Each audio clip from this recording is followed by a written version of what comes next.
বরগুনায় বাড়ছে ডেঙ্গু আক্রান্ত রোগীর সংখ্যা। এবছর ডেঙ্গু আক্রান্ত রোগীদের মধ্যে ৭৫%ই গ্রামাঞ্চলের।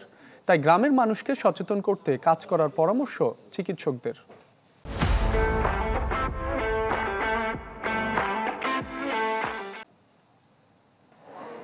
বেড সংকট, তাই মেঝেতেই চিকিৎসা নিচ্ছেন ডেঙ্গু আক্রান্ত রোগীরা।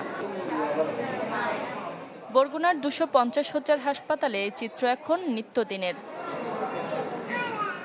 পরিসংখ্যান বলছে, এবছর এখন পর্যন্ত ডেঙ্গু আক্রান্ত হয়ে হাসপাতালটিতে চিকিৎসা নিয়েছেন ২৩৭২ জন।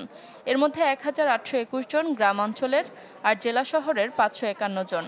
জুন মাসে আক্রান্তের সংখ্যা ১৯৮৮ জন।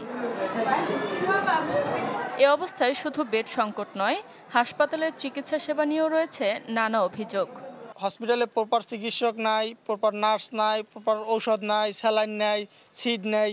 যেমন ৫০টি সিট আছে ডেঙ্গুর জন্য, কিন্তু রোগী যায় ২০০। জেনারেল হসপিটাল এটাকে অবস্থা খারাপ বলতে এরকম খারাপ যে ডক্টর ওইরকম কেয়ার করে না।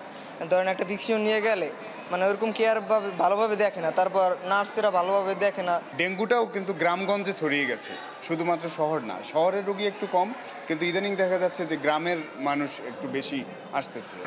চিকিৎসকরা বলছেন, শুরুতে শহর কেন্দ্রিক আক্রান্তের সংখ্যা বেশি থাকলেও এখন তা ছড়িয়ে পড়ছে গ্রামে। আশেপাশের বিভিন্ন ইউনিয়ন থেকেও রোগী আসছে এবং এক এক পরিবার থেকে সংখ্যা কখনো কখনো দেখা যাচ্ছে যে এক পরিবারের ৫ জন ৬ জনও আক্রান্ত হয়ে সবাই একসাথে চলে আসছে স্বাস্থ্যসেবা নেওয়ার জন্য। আমরা যদি সতর্ক না হই তাহলে এভাবে যদি রোগী বাড়ে, আমাদের এই পরিস্থিতি নিয়ন্ত্রণে রাখা দুঃসাধ্য হয়ে যাবে। সরকারি হিসাবে জেলায় এবছর ডেঙ্গু আক্রান্ত হয়ে মারা গেছেন ৬ জন। বেসরকারি হিসাবে এই সংখ্যা অন্তত ২৬ জন।